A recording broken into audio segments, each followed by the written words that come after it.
Okay, guys, we're back on the air, and let's bring Freddy on in. How's it going, man?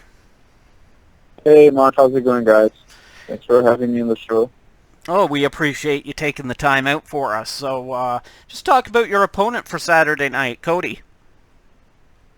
Yeah, Yeah, Cody's a tough guy. yeah, for sure. What sort of skill sets does he represent? Well, I think his biggest attribute will be his experience. Um, Pretty well-rounded. It comes from a wrestling background. But he likes to throw punches and kicks as well. So he's a pretty complete fighter. Okay, man, your last fight was in the World Series of Fighting over a year ago. Why the long layoff? Yes. Well, the reason of the layoff was because one World Series didn't get me a fight for 9 months. So I asked to be released because I wasn't happy with their promotion, Sure. and so that took another couple of months to finalize. So by the time I got another fight, here we are. What do you need to do to win this fight? I just think my plan is just to beat them everywhere, beat them to the punch, beat them to the wrestling, win every aspect of the fight. If I do that, I'll get my finish. I'll execute my game plan, which is to finish the fight. Okay, Freddie, just talk about some of the guys you've been training with to get ready for this fight, and who will be in your corner on Saturday night. Um, yeah, my main training partners will be my brothers, Rafael Jr. Is in Miami, but he comes in and helps out as well. I have the Lima brothers. Um, Douglas Lima is also fighting the Bellator champ. He's also fighting the day before at Sure. Bellator. So we prepared together for that fight. And we also got Juan Carnero. He's a UFC fighter. I mean, we have Clay Harbinson. He's a UFC vet, and Diego Saraiva, also UFC vet. Brian Stan. So we got a lot of guys in the training room. Oh, who will be in your corner? My two brothers, Oh, your two. Junior and Rafael. Yeah, Okay, that's cool. That's cool. Um, yeah. so, what's the best and the worst thing about being an MMA fighter? The best thing, Yeah. I think that one of the biggest advantage is um, you get to do what you love. You get to go out there, showcase your skill set, um, stay in good shape, live a good life as far as health-wise. Of course, we do get beat up a lot. We get, it's very hard on the body. But, you know, I would rather be doing that than just sitting in the office drinking Diet Coke all day long, Right. So, yeah. Yeah. That's for me. That's even though it's not easy, especially in the beginning. We don't make a lot of money yet, um, so we beat our bodies too hard. We don't get paid a whole lot of money in the beginning, so hopefully, the goal is to get become a champion, get into the big show, and try to become a champion there, so you can kind of get rewarded of all the hard work you've done throughout your career. Okay, man. Have you ever had any problems with making the weight cut? No, never had any problems. I'm not a big 145er, um, so it's kind of like always a struggle as far as it sucks. I take my food very serious. I love to eat. That's one thing. I love to do. So when I get grumpy, man. I get grumpy. I Right. get impatient. Only God knows how my fiance, she's able to handle me because it's it's definitely no fun. But no, I'll make the weight. Never had any problems. Like it's not easy, but I never did not make weight. So no. Okay, and do you ever use IVs after doing the weight cut?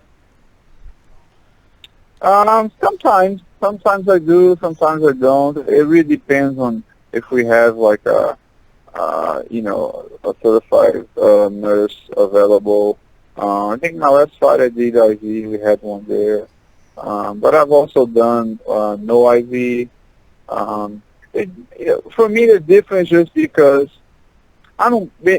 If the difference for me between IV and no IV might be if I'm on fight night, it might be I don't know a pound heavier if I did IV. But mostly the is I can meet earlier. I don't get as because when we cut the weight and we spend about a day and a half without eating anything, Yeah. um, your stomach shrinks. So when you hit the weight and you start drinking water and liquids and all that, um, I mean sometimes you take if depending what you eat, you take two big forks, two big tablespoons of let's say rice or pasta, and you full. You can't eat anymore like shit. I have to wait not a few minutes or an hour or 30 minutes for you to be able to kind of finish your food. Oh With the wow. IV, yeah, with the IV it makes it a little bit easier. You don't have to drink as much water because you get the IV, but Right. you can eat a little bit sooner. So Okay. yeah, it's not easy, man. The weight cut is something not very easy to do. That's why a lot of these fighters um, get pissed off because people don't recognize what we do. Yeah. As the weight cut. It's not like you just hit the weight. You can go eat whatever you want. No, if you just go eat whatever you want, you can't perform the next day. So even though you hit the weight, you're able to drink something. You still There's still a science to it. So yeah, man, it's definitely not easy. Okay, man. Do you ever get jealous of these heavyweights that don't have to cut any weight? I know. I sometimes I do. Honestly, I mean, it's funny because I was like, do they actually? I know some of them actually diet. They just kind of clean their diet. Some of them actually cut weight. The big boys. Yeah. Yeah. Um, like Bigfoot. Bigfoot. He was here a few weeks ago training with us.